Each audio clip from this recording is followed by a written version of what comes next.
What's going on? This is Cecil here from AFTV, obviously an Arsenal rep. Normally we'd be like, it's not really a big game, but now I'm looking at it as a big game because Arsenal need to bounce back after their recent results. So it is now definitely a big game. So let's start.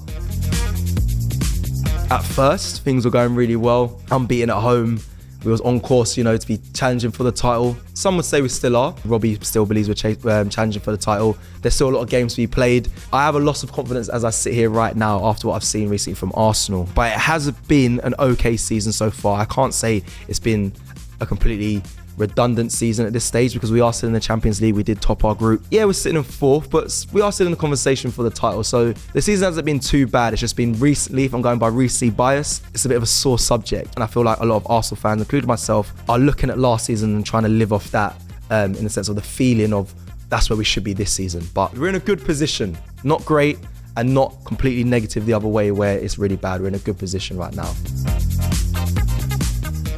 From what I know from the club and knowing my club, I don't believe they will sell him. Now, if we look at what I want as a fan, I think Nketiah is a perfect fit for Crystal Palace. I really do. Nketiah is a good striker. I think it'll be good business as well if the money is around the 30 million mark, 35, some may even say 40. Balogun went for around 30 plus million, who we all wanted him to be an Arsenal striker. He went for around that price. I think Eddie's proven more than he has. So I would say 35 million to 40 million for Eddie Nketiah. If Palace were looking to put that money up this window, honestly, I think it's bonkers Arsenal trying to keep him. I think they should look to sell him and maybe bring in someone else. Do I believe it will happen? From what I know of Arsenal, no. Me as a fan, would I want it to happen? I think for both parties, I think it'd be the best bit of business. But, you don't always get what you want being a fan. Clubs aren't looking to sell their number one stars because there's word of Ivan Toney. The whole fan base want him at Arsenal, but it's very unlikely that's going to happen. I mean, a lot of people have mentioned that. Thomas Frank, him himself, Brentford, the club, Arsenal have also mentioned, that they're not going to look to pursue him. So I'd want to strengthen that area of striker, but is it going to happen? And again, I'm going back to how well I know my club. I don't believe we'll address the striker position. I think we'll keep Eddie and look to strengthen in other positions. I know the club were looking at the fullback position. So I think that's priority. I don't think it should be, but knowing what this manager does, we all wanted a striker in summer, but we end up getting a goalkeeper.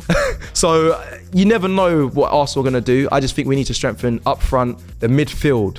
We've been linked to Amadou Onana. I like that link. I wouldn't even mind another number 8 because we got Havertz, but I don't think he's the answer. I think we really need to strengthen that area. So priority wise, it will probably go striker, midfielder, fullback. But on Arsenal's list, it probably goes fullback, midfielder, then maybe striker.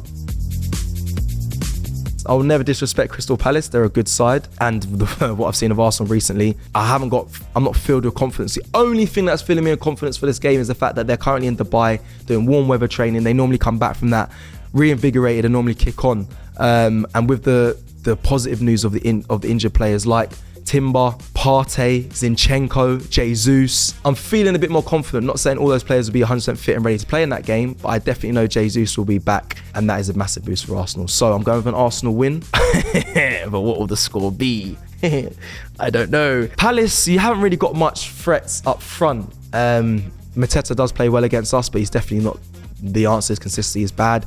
I know you got the Brazilian Francos, I can never remember his full name, but he's starting to cook a little bit for Palace, but I don't see him being too much of a threat. Edward, I don't believe there's an Elise player available, so I'm going to go with an Arsenal win. I don't see you guys scoring. I actually was going to say 2-1, but I'm going to go 2-0 Arsenal. Let's hope Arsenal get a win.